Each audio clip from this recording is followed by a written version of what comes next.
sini saya sebagai rekanan dari CGP Angkatan 10 ingin melakukan aksi nyata, yaitu tentang budaya positif itu, di mana aksi nyata ini yang sudah saya lakukan di dalam kelas saya. Nah, penyebaran pemahaman budaya positif ini ada beberapa pembelajaran, yaitu pembelajaran dengan yang pertama adalah pembelajaran dengan paradigma baru.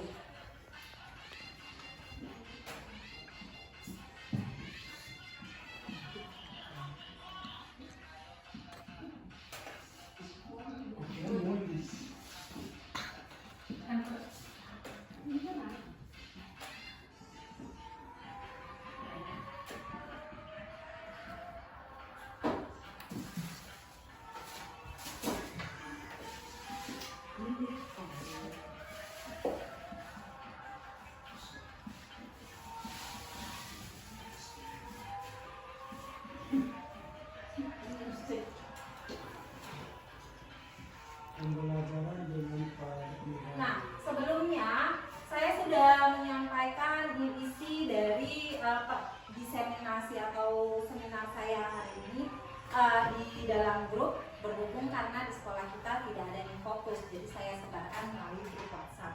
Nah, di situ ada namanya pembelajaran dengan paradigma baru, di mana pembelajaran paradigma baru ini dirancang berdasarkan prinsip pembelajaran yang berdiferensiasi, sehingga para peserta didik belajar sesuai kebutuhannya.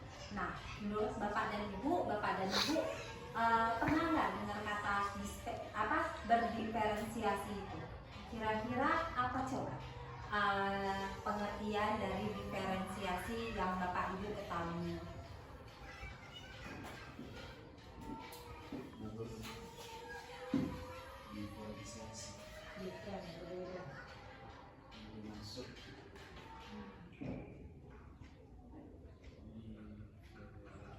Konsepsi tentang teori kontrolnya. Sementara pada pembelajaran paradigma baru ini kita memiliki pembelajaran ini berpihak ataupun memiliki unsur profil pelajar Pancasila, di mana dia itu ada 6 dimensi. Yang pertama itu ketuhanan yang Maha Esa atau beriman dan bertakwa, lalu berkebinekaan, bergotong royong, kreatif, bernalar kritis, dan juga mandiri. Sehingga ini pembelajaran dengan paradigma baru ini sesuai dengan filosofi Ki Hajar Dewantara, di mana pembelajaran ini berpihak pada murid nantinya. Sementara untuk miskonsepsi teori kontrolnya itu ilusi guru mengontrol murid. Maksudnya di sini adalah guru itu segala tindak tanduk siswanya itu kita kontrol. Nah, itu sering kita lupa bahwa murid juga memiliki kebebasan. Jadi mereka itu tidak sepenuhnya bisa kita kontrol. Nah, lalu ilusi bahwa semua penguatan positif, efektif, dan bermanfaat. Nah, kita yang bersikap keras, biasanya kita kira itu bahwa hal tersebut adalah hal terbaik yang bisa kita lakukan kepada murid. Padahal bisa kita bicarakan, murid itu maunya dikasarin atau dilembutin seperti itu. Jadi kita terkadang suka lupa gitu, ataupun kita terkadang melakukan miskonsepsi. Nah, ilusi bahwa kritik dan membuat rasa bersalah mampu menguatkan karakter. Nah, kita selalu membuat kita itu kayak merasa bersalah. Jadi kayak mana? Jadi gara-gara abang ini jadi ibu yang disalah-salahkan. Nah, itu adalah salah satu dari membuat rasa bersalah. Nah, lalu ilusi bahwa orang dewasa berhak memaksa. Nah, kita sebagai orang dewasa ini, kita merasa bahwa kita itu bisa memaksa mereka. Sebenarnya malah murid-murid itu tidak bisa dipaksa. Kenapa? Karena mereka itu memiliki kebebasan tersendirinya. Nah, lalu di sini ada namanya mengubah paradigma stimulus respon ke pendekatan teori kontrol. Nah, seperti yang Bapak Ibu lihat di situ, stimulus responnya ada teori kontrolnya, realitas kebutuhan kita sama, pada teori kontrolnya juga kita realitas kebutuhan kita itu berbeda. Sementara pada stimulus respon semua orang melihat hal yang sama, pada teori kontrol setiap orang itu memiliki gambaran yang berbeda. Lalu pada stimulus responnya lagi kita mencoba mengubah orang agar berpandangan sama dengan kita. Padahal pada teori kontrol itu kita berusaha memahami pandangan orang lain lain tentang dunia. Dan pada perilaku buruk dilihat sebagai suatu kesalahan. Sementara pada teori kontrol itu semua perilaku itu memiliki tujuan. Jadi baik atau buruk itu semuanya itu ada tujuannya. Lalu pada stimulus respon itu orang lain bisa mengontrol saya atau mengontrol kita.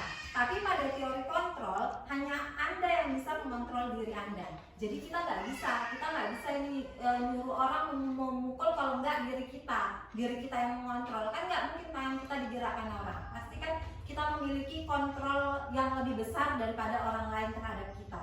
Nah, lalu saya bisa mengontrol orang lain, sementara pada teori kontrol adalah Anda tidak bisa mengontrol orang lain. Yang bisa mengontrol orang lain itu adalah dirinya mereka sendiri.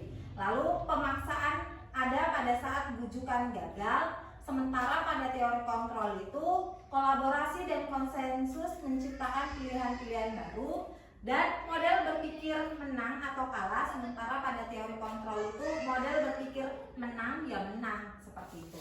Nah, itu adalah mengubah paradigma tadi dari stimulus respon ke pendekatan teori kontrol. Selanjutnya adalah tentang disiplin positif. Nah, barangkali Bapak dan Ibu itu lebih paham atau ada yang sudah mengetahui tentang disiplin positif itu, kira-kira disiplin positif itu yang bagaimana atau yang seperti apa gitu disiplin positif.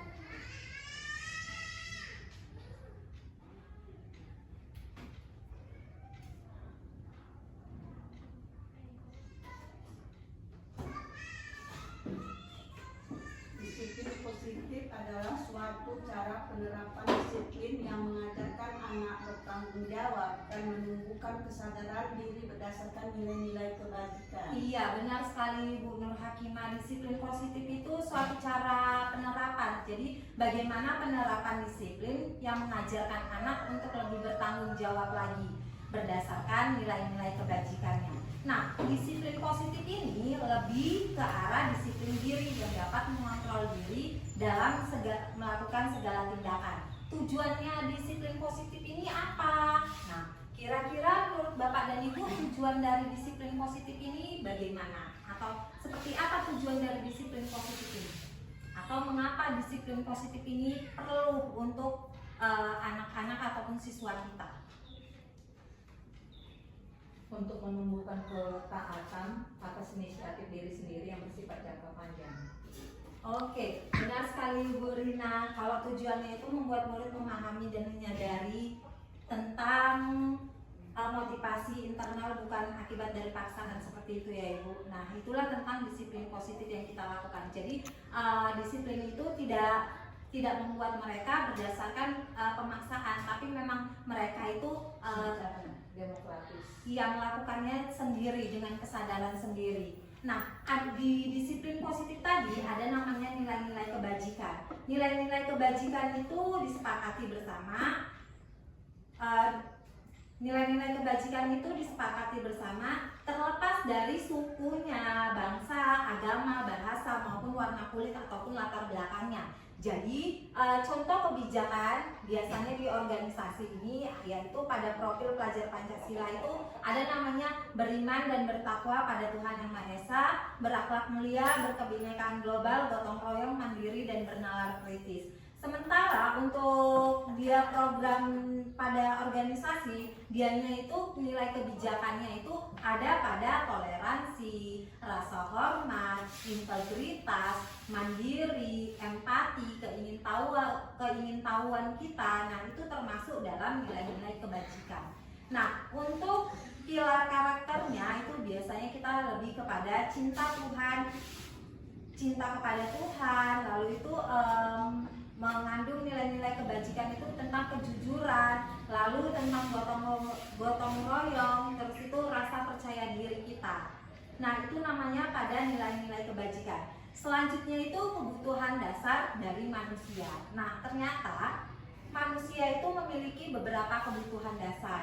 Nah, kebutuhan dasar ini adalah segala sesuatu yang kita lakukan untuk mendapatkan apa yang kita inginkan. Seluruh tindakan yang kita lakukan memiliki tujuan tertentu dan semua usaha yang terbaik yang kita lakukan adalah dalam rangka agar kebutuhan dasar kita terpenuhi dengan baik. Nah, kebutuhan dasar manusia ini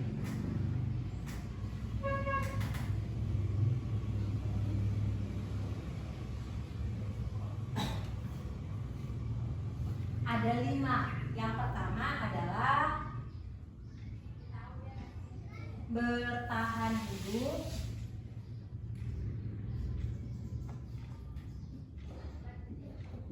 Lalu yang kedua adalah cinta dan kasih sayang.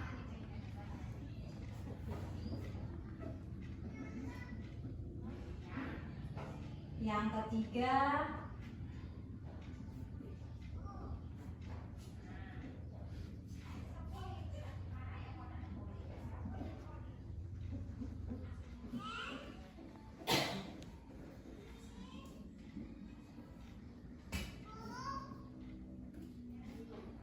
nah, ini merupakan kebutuhan yang paling dasar dari manusia. Kita butuh bertahan hidup.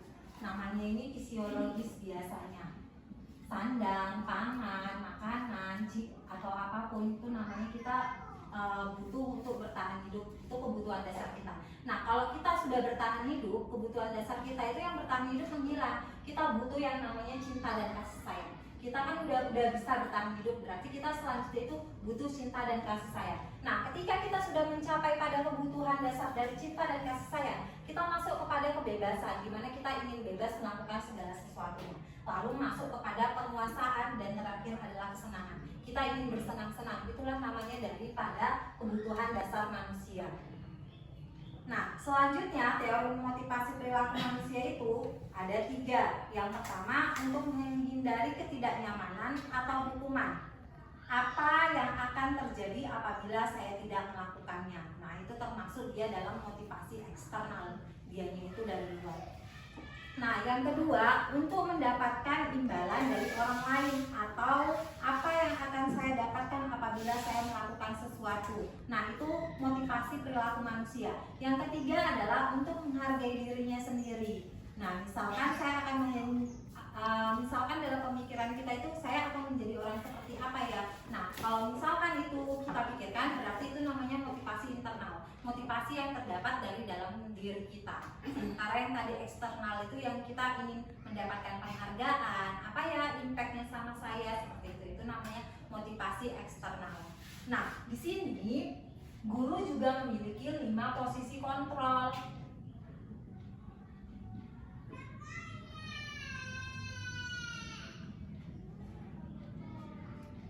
Yang pertama itu sebagai penghukum.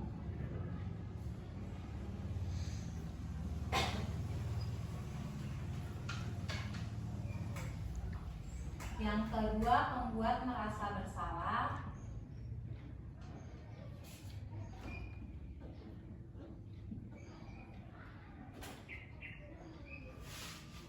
Yang ketiga, teman. Keempat, pemantau. Dan yang terakhir adalah manajer. Nah, posisi kontrol guru itu tadi ada 5, sama seperti dengan kebutuhan dasar manusia itu ada 5. Yang pertama itu penghukum.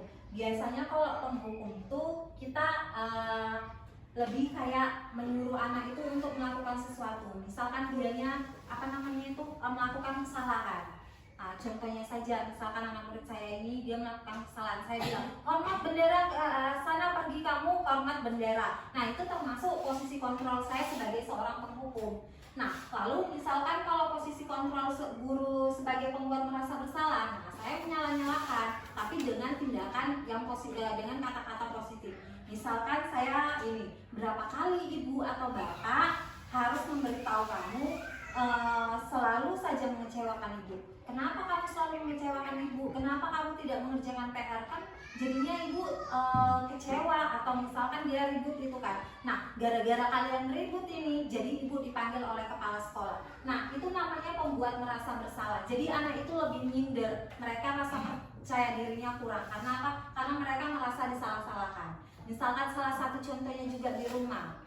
Oh, udah mama bilangin kok memang ini jadi buat gaduh kan sama bapakmu kan gara-gara kau lagi. Nah, itu namanya kita pembuat merasa bersalah. Anak itu menjadi kurang merasa percaya diri. Nah, lalu posisi kontrol guru sebagai teman itu adalah misalkan ini, ayo dong ikuti aturan sekolah. Ya udah deh, nggak apa-apa dilanggar sekali ini aja, tapi besok jangan diulang-ulang lagi ya. Nah, itu adalah posisi kontrol sebagai teman. Lalu kalau untuk sebagai pemantau, misalkan nih, kamu sudah melanggar peraturan sekolah, kamu tahu nggak konsekuensinya apa? Nah, kamu ini udah datangnya terlambat, tahu nggak hukumannya apa kira-kira? Nah, itu namanya posisi kontrol pemantau. Sementara untuk posisi manajer ini, kita nanya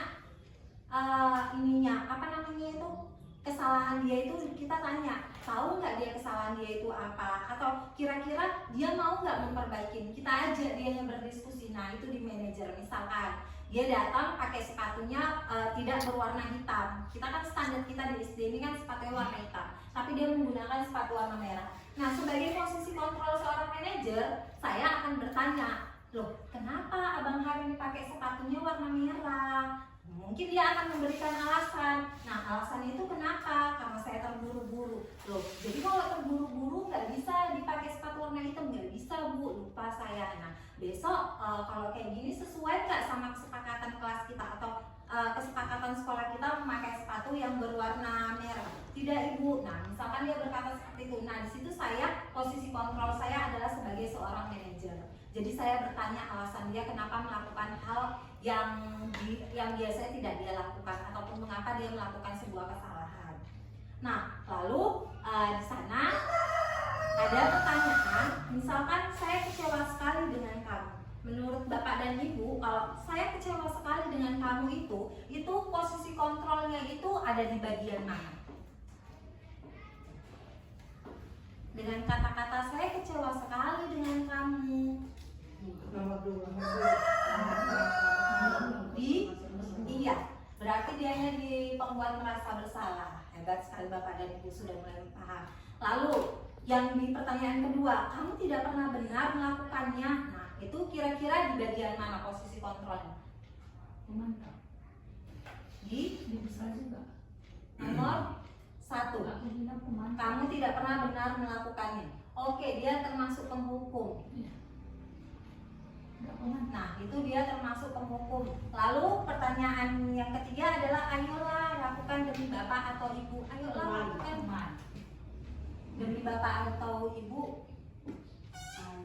Ayo dong lakukan demi Bapak atau Ibu gitu.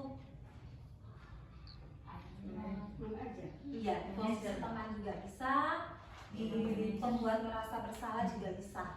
Karena anaknya merasa ya aku di bagian mana? Iya, di bagian 3, dianya teman. Benar sekali.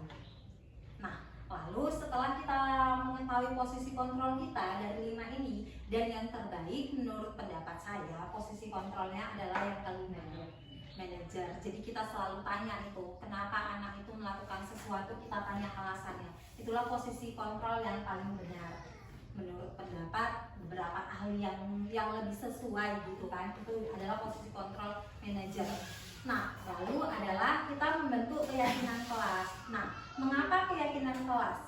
Menurut Bapak dan Ibu, mengapa malah bukan peraturan kelas? Bagaimana menurut tanggapan Bapak Ibu? Kenapa kita perlu membuat namanya keyakinan kelas, tapi kita tidak membuat namanya peraturan kelas?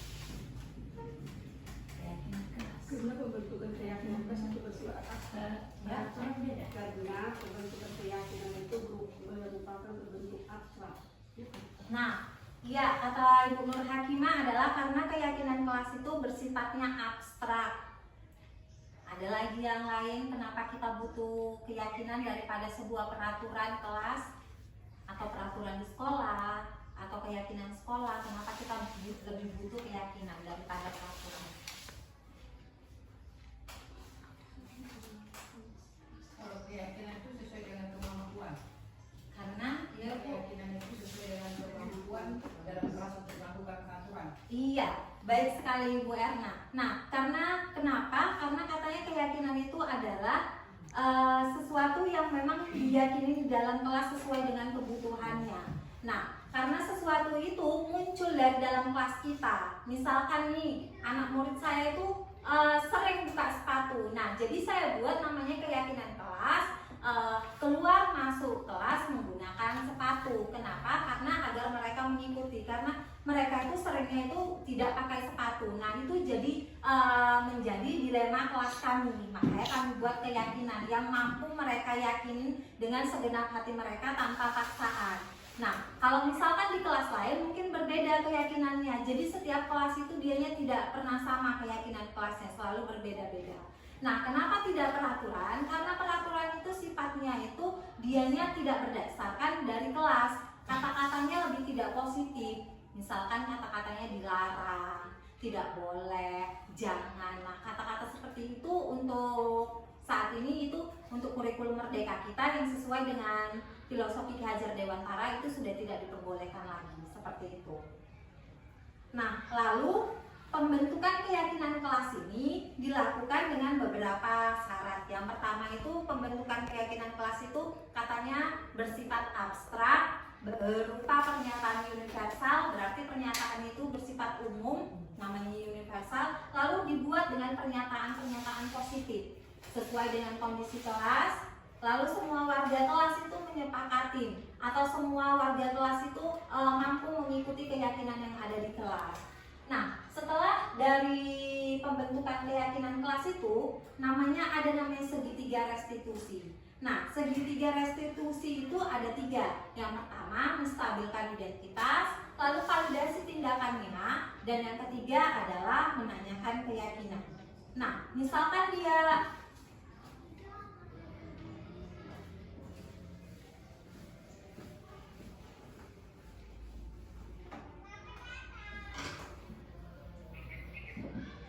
ini dia adalah segitiga restitusi. Di sini menstabilkan tindakan identitas,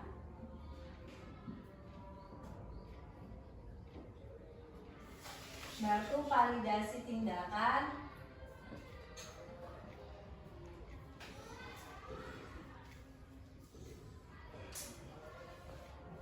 lalu yang terakhir adalah menanyakan keyakinan.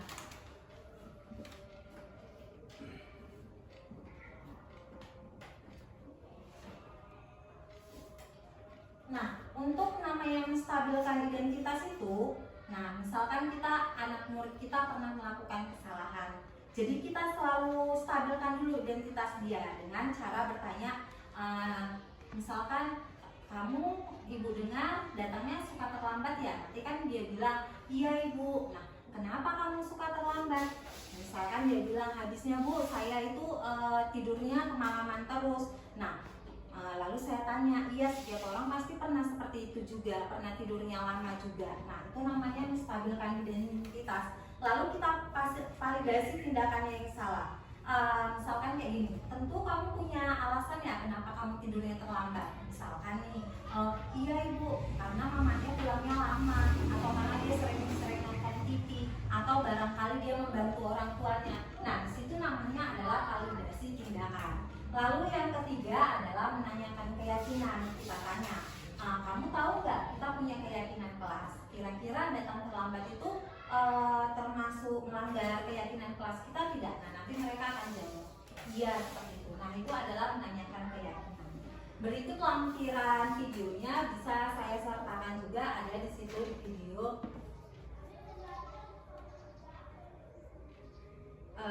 Mungkin hanya itu saja yang dapat saya sampaikan. Barangkali Bapak dan Ibu ada yang ingin didiskusikan atau ditanyakan tentang diseminasi penyebaran pemahaman budaya positif ini.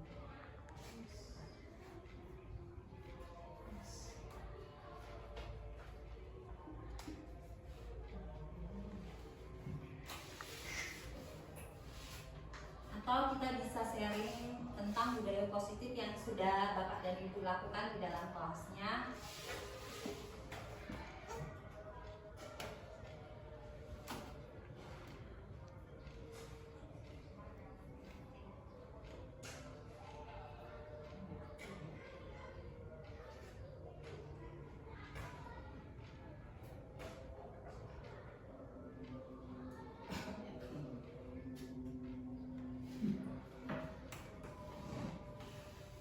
Bisa sharing tentang budaya positif yang udah Ibu Bapak Ibu lakukan.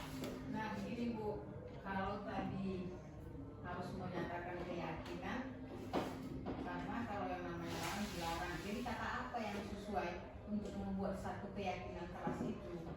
Nah, misalkan ini kita dilarang membuang sampah. Nah, kalau dianya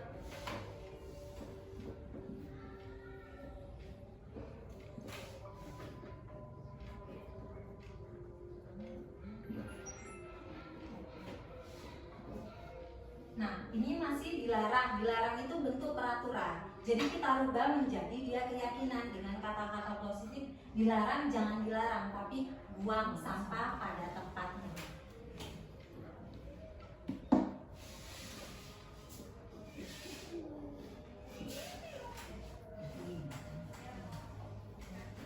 Nah, untuk nanti disertakan dalam keyakinan kelas, dianya tidak yang seperti ini, tapi kebajikan, nilai kebajikannya apa. Nah, kita perkecil lagi. Kira-kira buang sampah pada tempatnya itu nilai kebajikannya apa? Biar apa kita buang sampah itu pada tempatnya, biar apa berarti?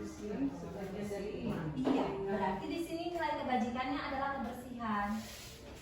Nah, untuk di dalam kelas kita nanti yang kita pahamkan adalah tentang kebersihan saja. Berarti cukup menjaga kebersihan. Itu nilai kebajikan. Jadi untuk keyakinan kelas yang kita muat itu hanya kata ini, bukan yang kata yang ini. Ini hanya keyakinan kelas yang sifatnya masih bersifat positif, lalu ini nilai kebajikannya. Jadi dalam keyakinan kelas yang ditulis adalah nilai kebajikannya. Berarti kita harapkan di kelas kita itu adalah setiap siswanya itu menjaga kebersihan. Seperti itu. Gimana Ibu Erna?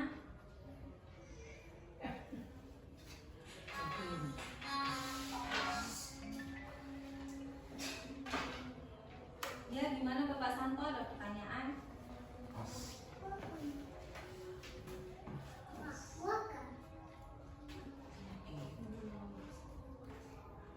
Tadi dibilangkan dari segitiga restitusi itu kan ada validasi tindakan yang salah. Saya kurang mengerti kan Bu. Kamu tentu punya alasan mengapa melakukan itu. Itu kata-kata dari validasi tindakan yang salah. Iya. Nah, misalkan tadi kata-katanya adalah kamu pasti pernah, kamu tentu punya alasan mengapa melakukan itu. Nah, misalkan gini kan, murid saya ini pekerjaannya sering dicontek. Jadi saya bakalan bertanya, kamu kenapa? Katanya ibu dengar kamu mendobrak-dobrak meja ya. Saya bilang seperti itu kan. Oke, tadi di situ kan validasi tindakannya itu ada kata kamu tentu punya alasan mengapa melakukan itu. Nah, misalkan ini murid kita selalu dicontek, jadi dia geram, jadi saya panggil dianya. Misalkan saya sejejer-jeruta kan, karena dia yang melakukan tindakannya. Saya dengar, saya akan melontarkan pertanyaan sama Cinta. Ibu dengar tadi kamu memukul berkelahi dengan Repan ya? Misalkan seperti itu kan, si Repan yang suka mencontek kan. Iya Bu, nanti dia bilang kayak gitu kan. Kenapa kamu berkelahi dengan Repan? Nah, habisnya Bu, Repan itu selalu mencontek Bu. Nah, lalu saya bilang, oh iya, setiap orang itu pasti pernah melakukan seperti itu. Iya Ibu, saya jadinya geram karena Repan itu nggak pernah mau berusaha. Nah, itu saya stabilkan. Lalu di sini kamu tentu punya alasan. Saya tanya, kamu tentu punya alasan kenapa kamu mendobrak meja Repan ataupun kenapa dia marah dengan Repan. Nah, dia akan bilang nanti seperti ini. Iya, habisnya Bu, Repan itu selalu mencontek pekerjaan saya. Dia tidak mau berusaha. Saya kasih sekali, 2 kali, saya diamkan, terus-terusan dia mencontek. Nah, itu di situ adalah validasi tindakan. Saya tanya dulu kenapa dia melakukan ataupun mendobrak ataupun misalkan marah terhadap Repan. Namanya itu adalah validasi tindakan. Lalu nanti saya kembalikan lagi ke keyakinan kelas, misalkan mendobrak meja ataupun marah dengan teman itu termasuk nggak dalam keyakinan kelas kita? Nanti dia bilang tidak. Nah, jadi hal yang harus dilakukan agar sesuai dengan keyakinan kelas kita itu apa?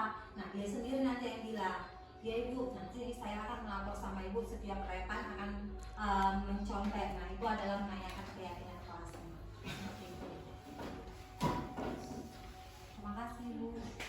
Bagaimana dengan buku-buku yang lain?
Bapak dan Ibu ingin sharing tentang budaya positifnya yang telah dilakukan di dalam kelasnya.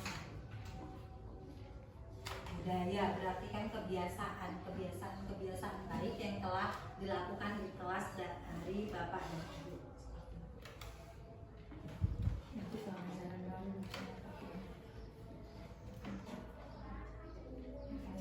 Tanda jalan baru bisa pakai ini.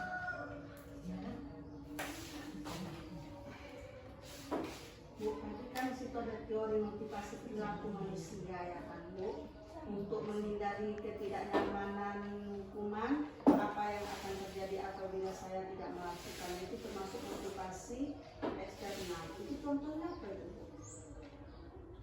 Teori motivasi perilaku manusia. Iya. Yang eksternal yang bagian mana Bu? Nomor berapa? Nomor 1. Oh, untuk menghindari ketidaknyamanan atau hukuman. Nah, untuk menghindari ketidaknyamanan atau hukuman, biasanya kita kan melontarkan perkataan apa yang akan terjadi apabila saya tidak melakukannya. Nah, itu dianya misalkan dia kayak punya pilihan gitu. Misalkan dia nggak ngerjakan PR, dianya kira-kira itu menurut dia apa yang akan terjadi apabila tidak melakukannya. Apabila dia tidak mengerjakan PR itu apa konsekuensinya bagi dia? Dia itu termasuk mau menghindari hukuman kah atau membuat diri dia tidak nyaman gitu. Misalkan dia nggak mengerjakan PR, dia merasa diri dia tidak nyaman, berarti dia harusnya untuk mengerjakan PR. Itu motivasi eksternal dari luar, seperti itu. Nah, misalkan dianya ngikut-ngikut temannya, udahlah nggak usah ngerjakan PR kayak gitu, dia nggak tahu konsekuensinya itu apa. Nah, kami dapat dari teman-temannya biar bareng-bareng aja kayak gitu, itu namanya motivasi dari luar. Dari luar diri dia, bukan dari dalam diri dia.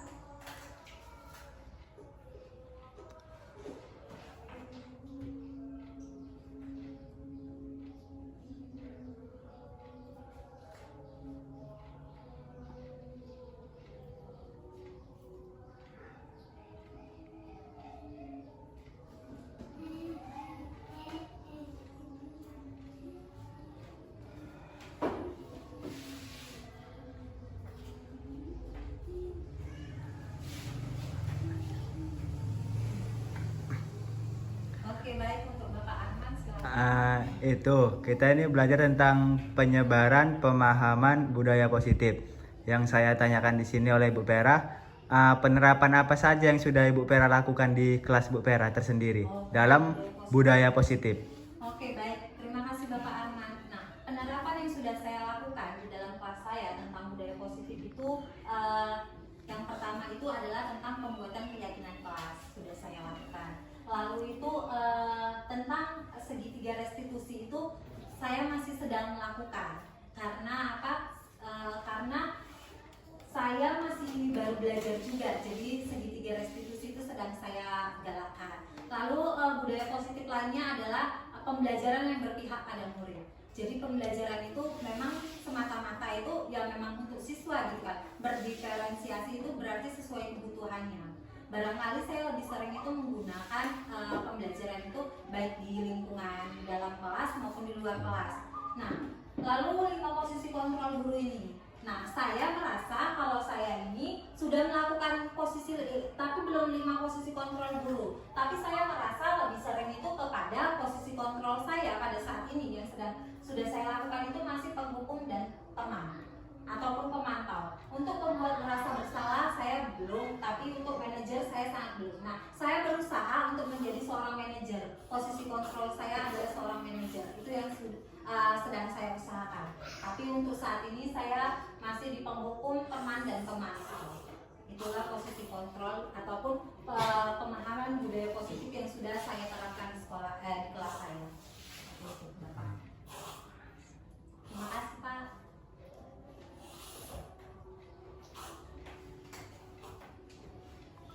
Pembentukan keyakinan kelas itu kalau untuk kelas rendah bisa kita lakukan dengan cara apa itu?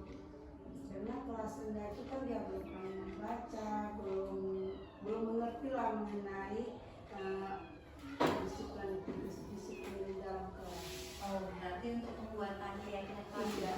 Nah, kalau misalkan dia masih di kelas rendah itu bisa melalui kesepakatan dari ibu.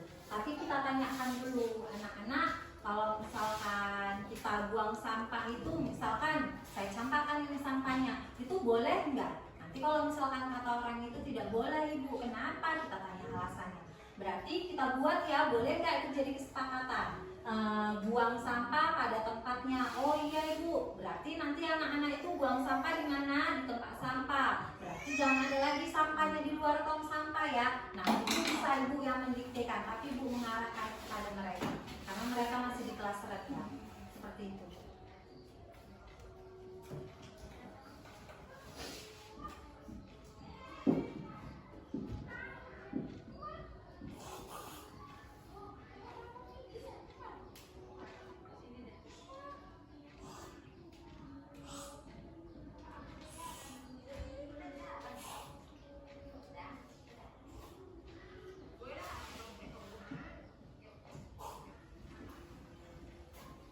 Saya Bu, Oke baik Ibu Rina. bagaimana cara menumbuhkan motivasi internal? Kita tahu kan, kadang kan kita ingin anak itu kan ada yang harus dipaksa, ada motivasi dari eksternal, ada internal. Kalau eksternal ini kan mungkin sudah banyak kita lakukan. Sementara yang untuk internal ini agak susah sekali. Mungkin Bu Vera bisa berbagi bagaimana cara supaya motivasi secara internal dari anak itu bisa tumbuh. Oh baik, terima kasih Bu Rina. Kita membantu memotivasi internal dari dalam diri siswa. Nah, kalau misalkan saya pribadi untuk memotivasi internal dari dalam diri siswa itu, saya mengimplementasikannya dampak nyata. Misalkan kayak gini, dia datang terlambat kan.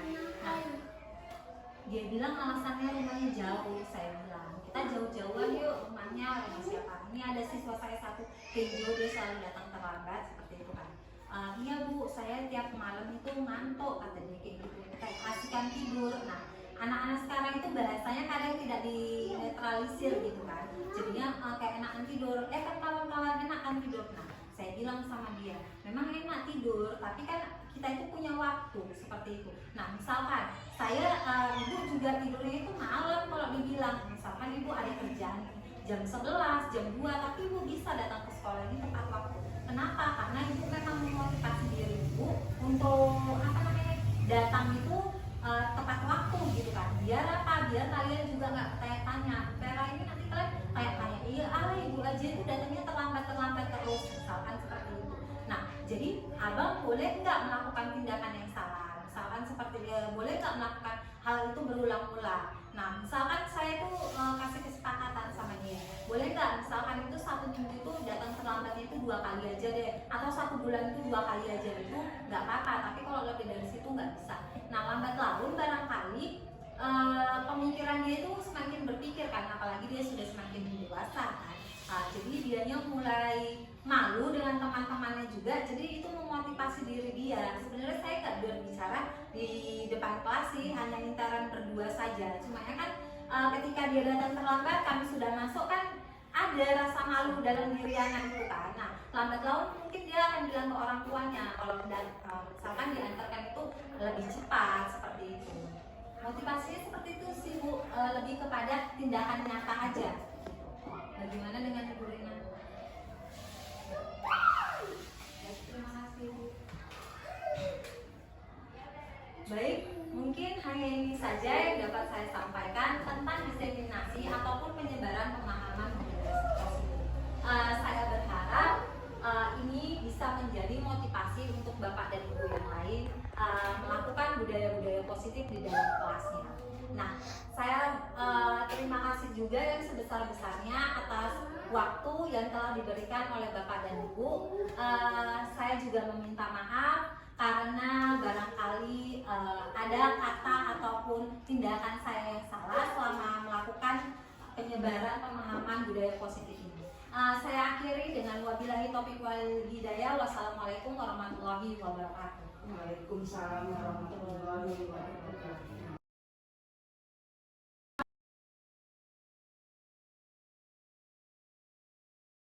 Assalamualaikum warahmatullahi wabarakatuh. Waalaikumsalam warahmatullahi wabarakatuh.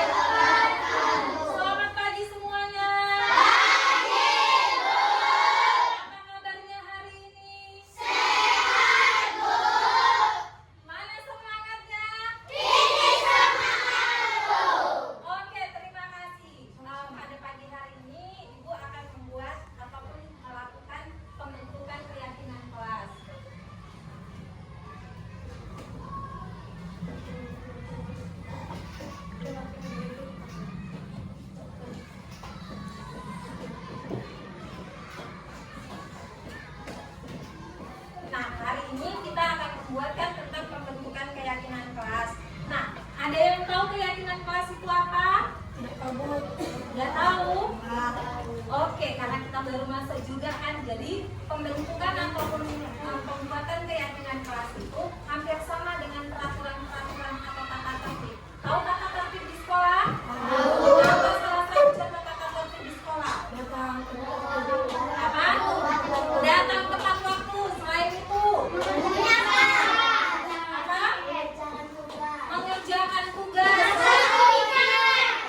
Mengutip sampah, melaksanakan piket. Nah, itu namanya tata aturan ataupun tata tertib. Nah, biasanya tata aturan ataupun tata tertib atau peraturan dipakai kata apa? Depannya biasa dipakai kata apa?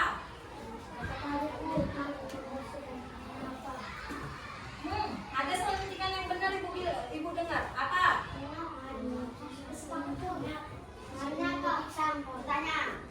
Kata depannya peraturan itu biasanya beda dari keyakinan. Biasa pakai kata apa? Kata apa yang pertama kali? Apa? Tata tertib iya, tapi kata pertama kali untuk buat tata tertib itu kata apa? Misalkan jangan coret-coret meja.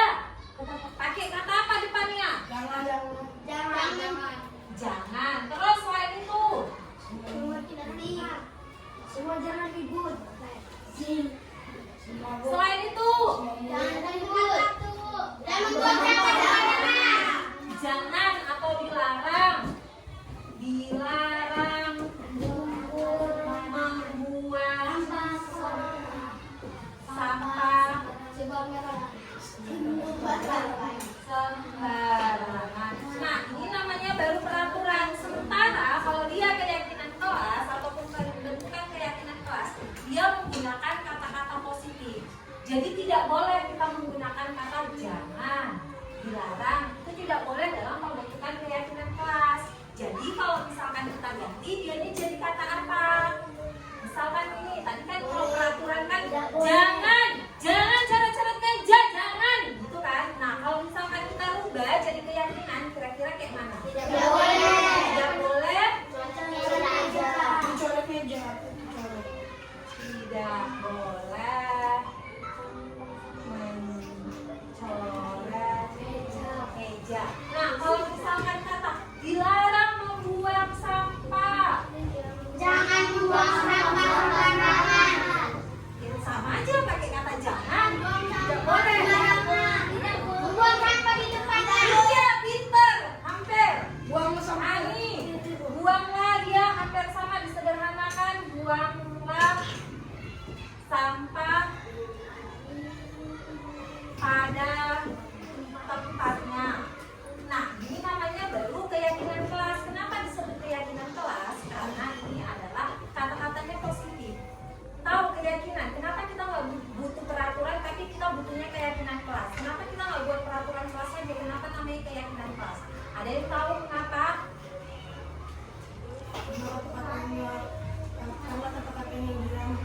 Iya, berdasarkan dari kata-kata, mungkin keyakinan kelas kata-katanya lebih ramah. Selain itu, keyakinan itu hal-hal yang memang perlu untuk ditindaklanjuti di dalam diri kita. Keyakinan itu memang yang ada dalam diri kita yang memang ingin kita galakkan. Misalkan, jangan coret-coret meja. Kan kita gatal itu kan, suka coret-coret meja, tipek-tipek meja. Nah, diharapkan nanti mulai ke depannya tidak boleh ataupun tidak boleh mencoret meja. Maka tidak boleh mencoret meja, jadi tidak boleh mencoret meja. Nah, diharapkan juga kalau kalian buang sampah itu buanglah sampah pada tempatnya. Itu yang kalian yakini. Nah, kalau misalkan ini buanglah sampah pada tempatnya, itu nilai kebajikannya apa? Iya, ini namanya nilai kebajikannya. Nah, kebersihan berarti kita harus menjalankan kebersihan. Kalau kita buang sampah sembarangan berarti kita nggak bersih dong. Sementara menurut agama kebersihan adalah sebagian daripada iman. Ya. Nah, kalau tidak boleh mencoret meja, ini nilai kebajikannya apa? Kebersihan juga, benar. Ini juga namanya nilai kebajikannya kebersihan. Kenapa disebut dengan nilai kebajikannya kebersihan? Ada yang tahu? Iya. Soal Soalnya pernah itu foto meja kita dibilang orang katanya itu loreng-loreng ini, apa namanya itu macan harimau. Padahal ibu bilang bukan, itu tipek. Tapi bilang orang itu mejanya cantik ya kayak macan-macan harimau. Ada bolong-bolongnya gitu. Jadi diharapkan kita yang ada di kelas ini kita yang menjaga ataupun kita yang menjaga alat ataupun sarana prasarana yang ada di dalam kelas kita ini. Nah, nantinya kita akan membuat keyakinan dalam bentuk kesepakatan yang contohnya ini tadi sudah kita buat. Nah, kalau begitu kita buat keyakinannya di minggu depan, boleh? Boleh. Oke, barangkali cukup sampai di sini. Lebih dan kurang ibu minta maaf. Wabillahi taufiq wal hidayah. Wassalamualaikum warahmatullahi wabarakatuh.